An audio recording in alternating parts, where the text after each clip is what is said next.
اپنے مسائل کو حل کرنے کے لیے سبسکرائب کریں آپ کے مسائل کا حل۔ ابھی سفر پہ جا رہا تھا کراچی ایئرپورٹ پہ، تو فلائٹ لیٹ تھی اور لیٹ بھی ماشاءاللہ 5 گھنٹے، اور فیملی کے ساتھ جا رہا تھا میں۔ تو میرا ارادہ تھا دن میں جاؤں گا، حالانکہ دن کا ٹکٹ تھوڑا مہنگا بھی تھا، تو آگے کہیں جانا تھا بیان کے لیے، تو بچے بھی ساتھ ہمارے۔ تو میں اکثر کوشش کرتا ہوں کہ کہیں سفر کروں تو بچوں کو ساتھ لے کے جاؤں۔ یہ میں شو مارنے کے لیے نہیں بتا رہا، یہ میں آپ لوگ کو اس لیے بتا رہا ہوں کہ حتی الامکان سفر میں اپنے گھر والوں کو تھوڑا سا عزت بولو بھائی دے دیا کریں، معذرت کے ساتھ، ٹھیک ہے نا؟ کہیں جائیں کریں گھومنے پھرنے یا کہیں تو لے جائیں ساتھ میں، اگر اللہ نے مالی وسائل دی ہیں۔ گنجائش نہیں ہے تو پھر بیگم کو بتا دے، بیگم یہ انڈے گھر میں لانا مشکل ہو رہا ہے، تو میں جہازوں میں گھمانا شروع کر دوں۔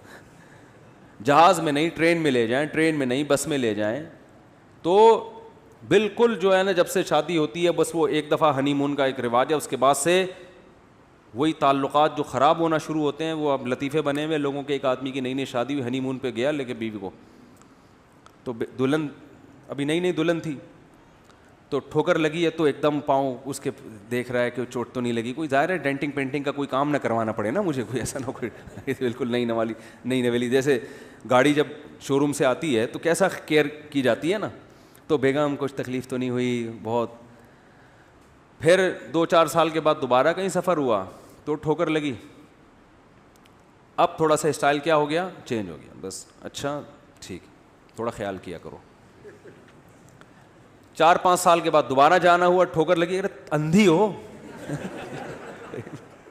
اندھی ہے، نظر نہیں آتا؟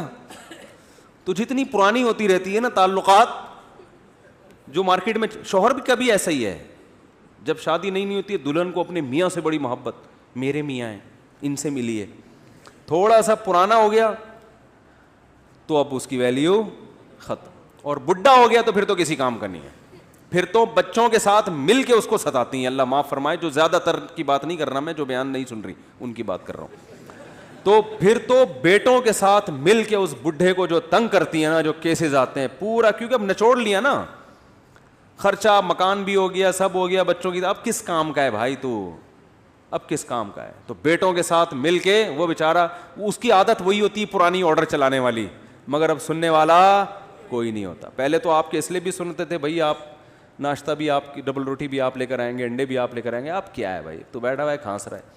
تو نیک عورت بڑھاپے میں اپنے شوہر کے ساتھ وفا کرتی ہے، یاد رکھو، وہ جنتی عورت ہے۔ وہ کہے بھائی بیٹوں کا ساتھ نہیں دوں گی، اب اختلاف ہوگا تو میں کس کا ساتھ دوں گی؟ شوہر کا۔ یہ عورت کے خاندانی ہونے کی دلیل ہوتی ہے۔ وفادار عورت یہ کرتی ہے بھائی، جیسا مرضی ہے اپنے، لیکن اب چونکہ بیٹوں سے مفاد ہے نا، مفاد بیٹوں سے ہے، مگر ساتھ کس کا دے گی؟ شوہر کا۔ بولے کہ تم زندگی میں بعد میں آئے ہو، مجھے ٹھکانہ اس نے دیا ہے، تمہیں بھی اسی نے کھلا پلا کے بڑا کیا ہے، اور یاد رکھو 100% کامل دنیا میں کوئی بھی نہیں ہوتا، تو فالٹ اس میں آپ میں بھی ہیں، بچوں میں، وہ تو ہے۔ زیادہ دیکھا جاتا ہے کہ زیادہ، یعنی احسانات خامیوں سے زیادہ ہیں یا نہیں ہے؟ تو اسی لیے تو نبی صلی اللہ علیہ وسلم نے فرمایا خواتین کے جہنم میں جانے کا ایک بہت بڑا سبب شوہر کی نافرمانی ہے۔ خواتین پھر کہتی ہیں ہمارے خلاف بیان کر، آپ کے خلاف نہیں بیان کر رہا، آپ کو کہ گھر کو بسانے کی کوشش کر رہا ہوں اور آپ کو جنت میں لے جانے کی کوشش کر رہا ہوں، ایکسکیوز می، ٹھیک ہے نا؟ تو محبت کر لو اس بیچارے مکھنچو سے جو تمہاری زندگی میں آ گیا ہے، ٹھیک ہے نا؟ پہلے تو تلاش کرتی ہیں وظیفے، کوئی اچھا رشتہ مل جائے، وظیفے بھی کروا لیے اور دعائیں بھی ہو، جن کی بیچاریوں کی نہیں ہو رہی ان کی زندگی دیکھو کیسے گزر رہی۔ ہاں کوئی بہت خراب ہو، ظالم ہے، تو ہم تو پھر خود ایسی خواتین کو کہتے ہیں اس سے علیحدگی لو، پھر ہم اس مرد کی حمایت نہیں کرتے جو اپنے بیسک حقوق ہی ادا نہیں کر رہا، خام خواہ میں گھر میں چنگیز خان کی طرح داخل ہوتا ہے، بات ہی نہیں کرتا۔ بعض لوگ ایسے بھی ہوتے ہیں بچوں کو پیار نہیں کر رہے، ان کو ٹائم نہیں دے رہے۔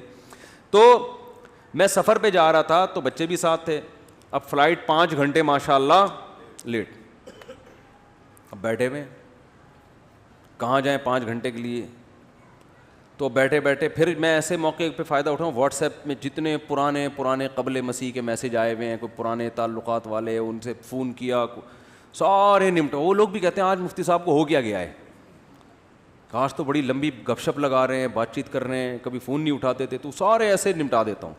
تو میں بیٹھا ہوا تھا، ایک خاتون آئی، بالکل ہی لبرل قسم کی خاتون, حلیے سے لگتا ہے نا کہ کوئی زیادہ مذہب کو فالو نہیں کرتی. کہا مفتی طارق مسعود صاحب ہے. میں نے کہا جی ہاں.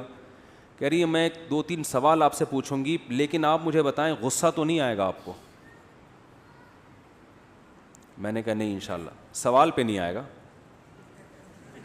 اگر کوئی سوال پوچھو تو نہیں آئے گا. اب گالیاں دینا شروع کر دو مجھے تو پھر بھائی کوئی سوال تو کچھ بھی پوچھا جا سکتا ہے نا.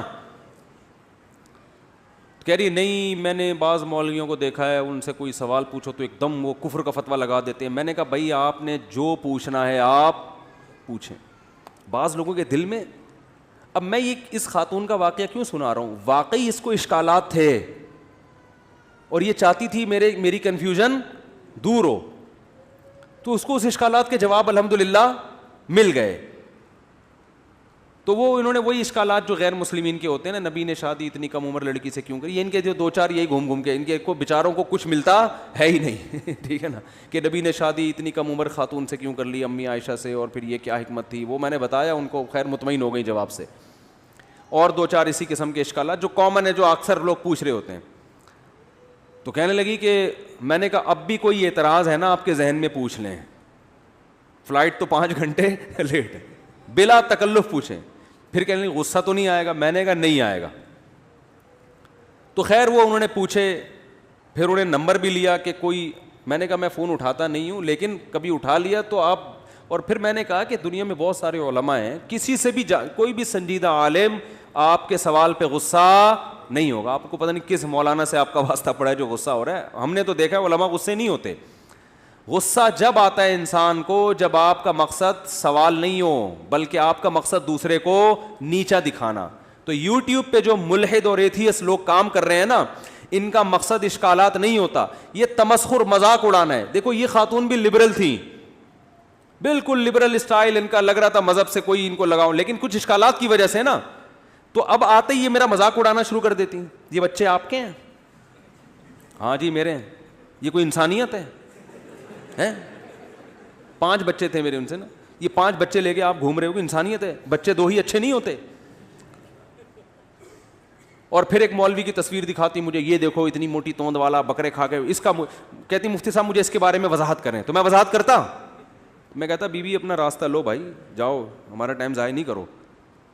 تو جو آپ کو اسلام کے خلاف جو کچھ ملے گا نا یوٹیوب پہ, اس میں تمسخر کا لہجہ, تمسخر, مذاق, ہنس رہے ہیں, تو یہ صاف اس بات کی علامت ہے کہ آپ دوسروں کو درس دیتے ہو کہ ہم, یہ مولانا لوگ جو ہے نا وہ کیا کرتے ہیں, یہ غصے میں آ جاتے ہیں اور یہ مذاق کرتے ہیں اور یوں کرتے ہیں. بات یعنی ان کو ایٹیٹیوڈ نہیں ہوتے. تو آپ کے اسٹائل سے پتہ چلتا ہے کہ آپ کے پاس دلائل نہیں ہیں, تبھی آپ مولویوں کا بہت مذاق اڑاتے ہیں. مدرسوں پہ الزامات, مولویوں پہ الزامات. وہ اگر کیا بھی ہے کسی مولوی نے تو اسلام نے کوئی ہر مولوی کا ٹھیکہ تھوڑی لیا ہوا ہے بھائی. اسلام نے تو میری بھی ذمہ داری نہیں لی ہے کہ 15ویں صدی میں مفتی طارق مسعود صاحب ہوں گے, وہ بہت نیک ہوں گے. اگر اللہ نہ کرے, اللہ نہ کرے, اللہ ہم سب کی حفاظت کرے, خدا نہ خواستہ میں کسی گناہ میں مبتلا ہو جاتا ہوں اور آپ دیکھ لیتے ہیں, تو اس کا اسلام سے کوئی تعلق نہیں ہے. اب آپ ویڈیو بنائیے, دیکھو مسلم ایسے ہوتے ہیں, اسلام یہ کہ اسلام تھوڑی کہہ رہا ہے بھائی, وہ اس کا اپنا ذاتی معاملہ ہے. تو اس نبی صلی اللہ علیہ وسلم نے فرمایا نا کہ منافق کی 3 نشانیاں ہیں. ان میں ایک علامت آپ نے بتائی کہ جب وہ جھگڑا کرتا ہے, بحث کرتا ہے تو گالیاں دیتا ہے. مجھے یہ حدیث سمجھ میں نہیں آتی تھی, اب سمجھ میں آتی. تمسخر بھی گالیوں کی ایک قسم ہے نا, یعنی دلائل نہیں ہوتے تو الٹے سیدھی ہانکنا شروع کر دیتا ہے.